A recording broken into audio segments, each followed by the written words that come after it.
Bonsoir à vous tous. Avant de commencer le petit pot, parce que je pense que vous avez soif, il y a toujours un petit côté un peu protocolaire. Il faut qu'on parle un peu. Voilà. Et après, on passe un bon moment ensemble. Je suis pas la reine des protocoles et ni de l'ordre pour les élus, donc je vais appeler tous les élus qui sont là, qui ont envie de prendre la parole, de me rejoindre.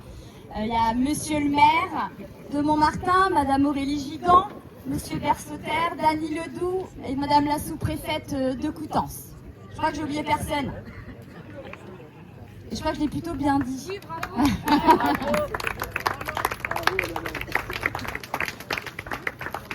Alors je sais pas pourquoi cette année j'ai écrit un discours, d'habitude je n'en écris pas. Vous pouvez venir à côté de moi, je ne mange personne.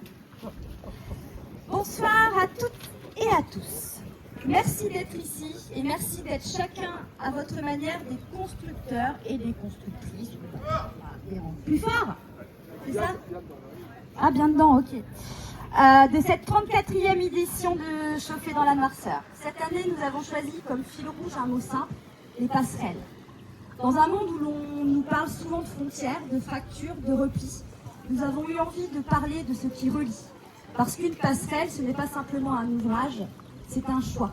Celui d'aller vers l'autre, celui de croire que l'on est toujours plus riche d'une rencontre que d'une certitude. Et finalement, c'est peut-être ça, Chauffer dans la noirceur. Un festival où la musique est un prétexte merveilleux pour fabriquer du lien. Un lieu où la culture n'est pas un privilège réservé à quelques-uns ou quelques-unes, mais un bien commun qui appartient à toutes et à tous. Un endroit où l'on défend l'égalité, où on lutte contre les discriminations, où on agit pour le bien-être en santé mentale, où l'on prend soin de notre environnement autant que des personnes qui le font vivre. Mais aucune passerelle ne tient debout toute seule.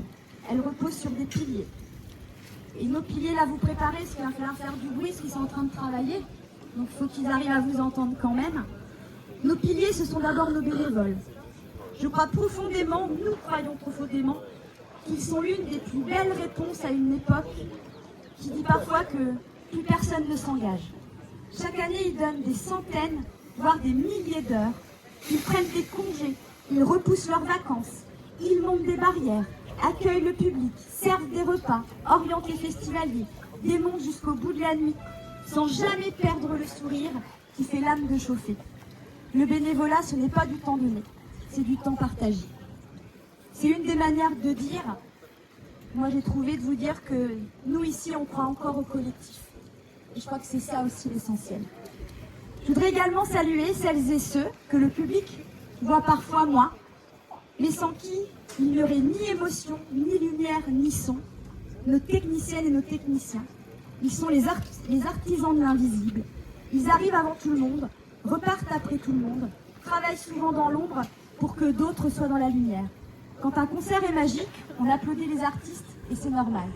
Mais derrière chaque note qui nous fait vibrer, il y a des kilomètres de câbles, des heures de réglage, une précision incroyable et un savoir-faire qui transforme une scène en émotion.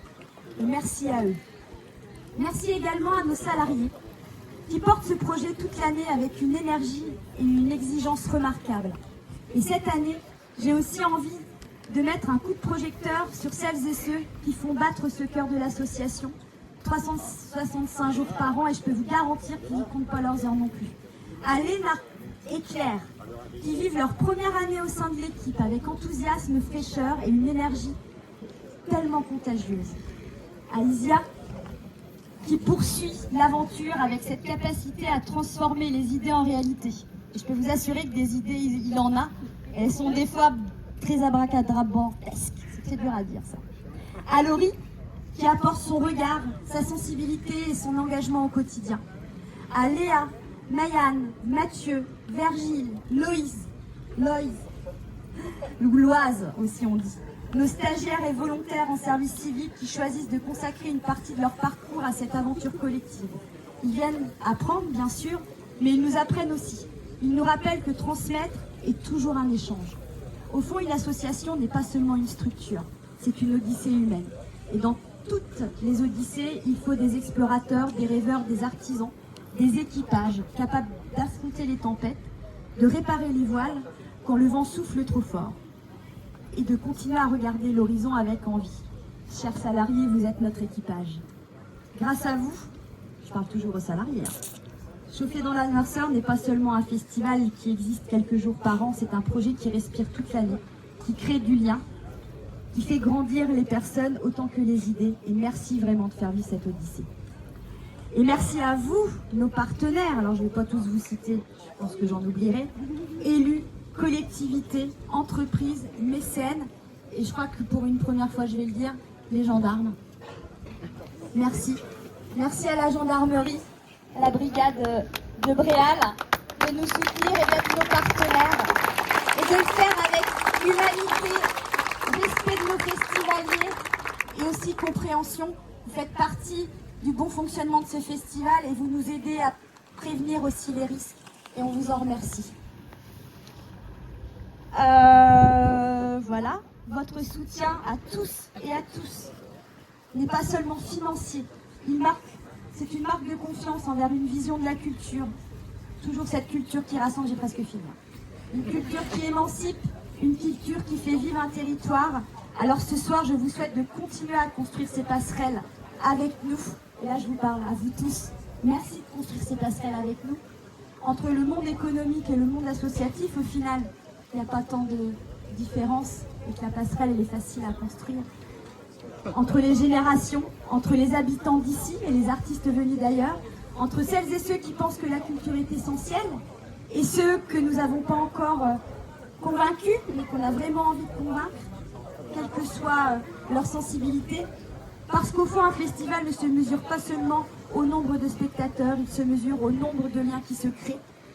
Et si, dans quelques années, quelqu'un nous demande ce que nous avons construit ensemble, j'aimerais que nous puissions y répondre simplement. Nous avons construit bien plus qu'un festival, nous avons construit un endroit où on avait envie de se rencontrer. Et ça, c'est pas de moi, c'est de Monsieur Camus. L'art n'est pas une réjouissance solitaire, il est un moyen d'émouvoir le plus grand nombre. À l'époque, il disait d'hommes, mais je dirais plutôt d'humains, je ne sais plus comment on dit maintenant, de femmes, d'hommes, de toute personne, voilà. Et la vraie générosité envers l'avenir consiste aussi à donner au présent, et c'est ce qu'on souhaite faire pendant 3 jours, donner au présent. L'Odyssée suit son cours, merci à tous et à toutes, une très belle soirée à vous.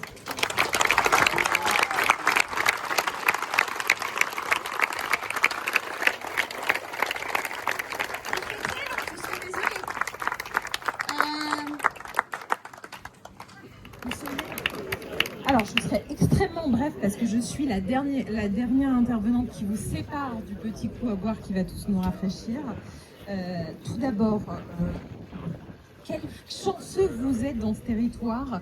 Après jazz, après Doxart, voilà encore un festival qui montre, et vous le disiez parfaitement, la vitalité du monde associatif dans ce territoire et aussi votre attachement viscéral, tripale à la culture dans des formes, dans toutes ses formes et dans des formes parfois alternatives et tout à fait intéressantes. Et c'est parce que il y a cette ambition culturelle forte que la DRAC, je me dois de les citer, soutient Chauffer dans la noirceur à très haut niveau. Certes, les financements sont plutôt orientés à la baisse qu'à la hausse dans ces temps compliqués, mais à haut niveau avec un financement, un accompagnement DRAC à hauteur de 18 000 €.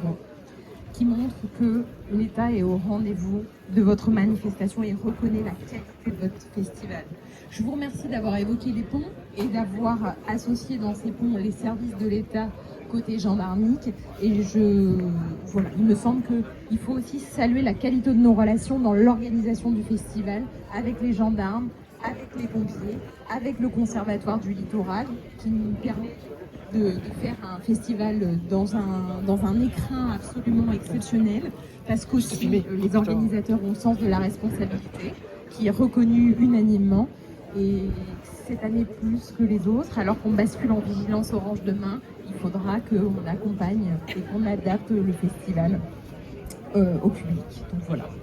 Merci à vous de votre engagement, merci aux bénévoles qui encore une fois font vivre le festival, et bon festival à tous.